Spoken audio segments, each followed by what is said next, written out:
घर का जवान बेटा एक दिन अपनी माँ को बोलता है, माँ तुम्हारी तबीयत काफी दिनों से खराब चल रही है। चलो मैं तुम्हें कहीं अच्छे डॉक्टर के पास दिखाता हूँ, कहीं बड़े हॉस्पिटल ले चलता हूँ।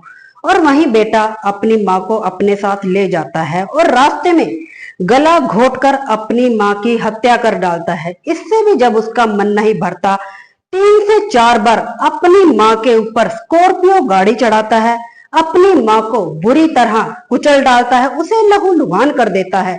और जब उसकी माँ मर जाती है और वहां से फरार हो जाता है। दोस्तों, दरअसल इसकी माँ अब से 6-7 साल पहले एक युवक के साथ, एक व्यक्ति के साथ भाग जाती है और भागकर शादी कर लेती है।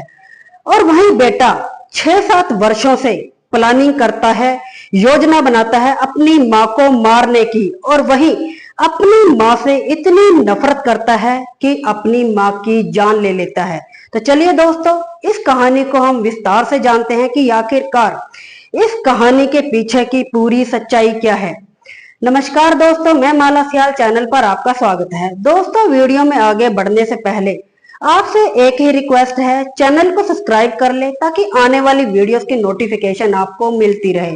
तो चलिए शुरुआत करते हैं। दोस्तों, आज की घटना कहानी मैं जो आपको सुनाने जा रही हूँ, दरअसल ये सच्ची घटना उत्तर प्रदेश के आगरा जिला की है। और वहीं का जो थाना लगता है जैतपुर, जैतपुर के ही अंतर्गत एक गांव लगता है बिटोणा।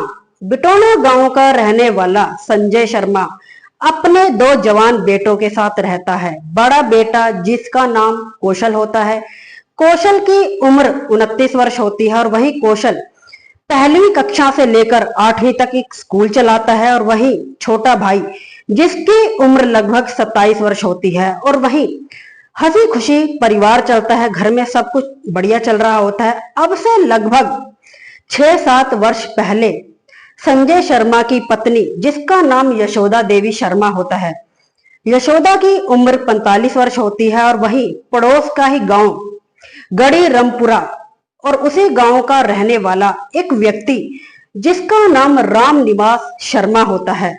राम निवास शर्मा जो कि संजय शर्मा का मुंह बोला भाई होता है। और वहीं बच्चे उसे ताऊ ताऊ कहकर बोलते हैं। और वहीं राम निवास शर्मा का संजय शर्मा के घर आना जाना होता है।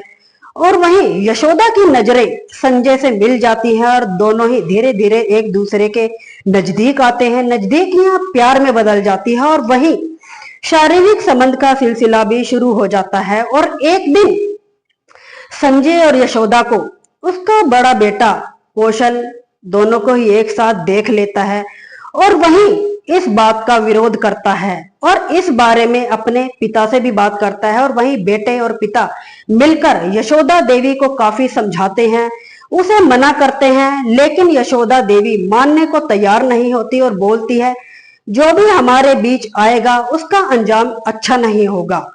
और यही सिलसिला चल रहा था कि एक दिन यशोदा देवी राम निवास शर्मा से शादी करने का फैसला करती है और शादी कर कर उसके गांव में चली जाती है और वहीं रहना शुरू कर देती है।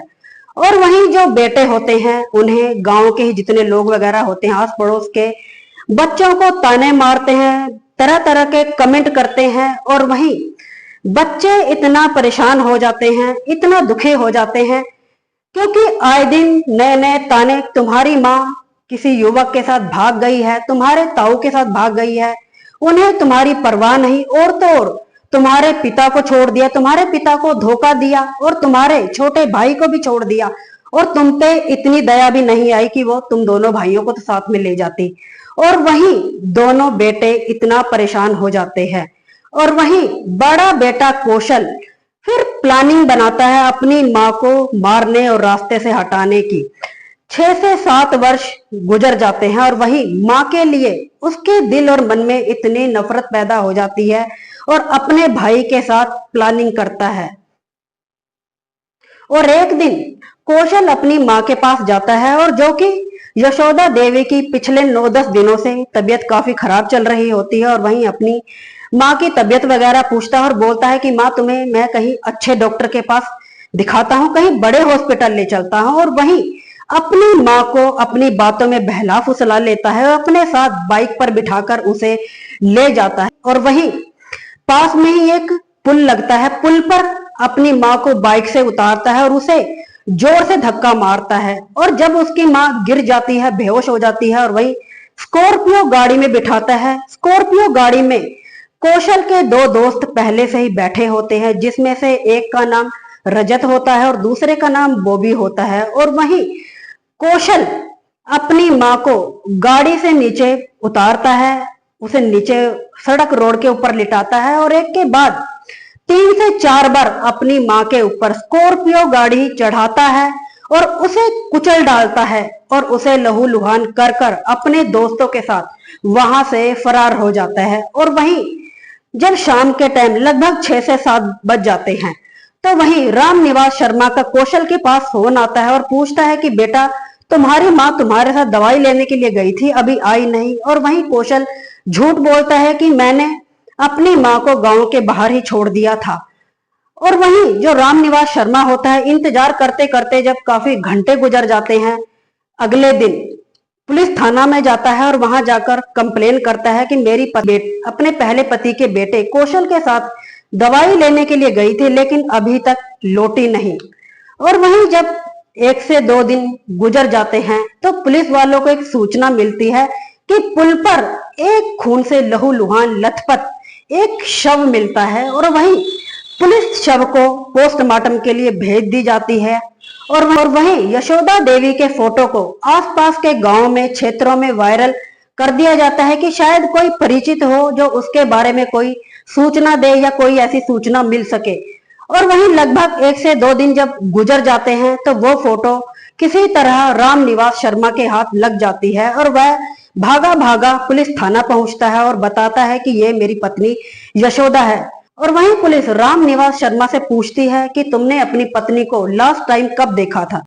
और वहीं रामनिवास शर्मा बताता है कि मेरी पत्नी अपने पहले पति के बेटे के साथ घर से दवाई लेने के लिए गई थी। और वहीं मैंने कौशल से बात भी की, तो बताता है कि मैंने माँ को गांव के बाहर ही छोड़ दिया था।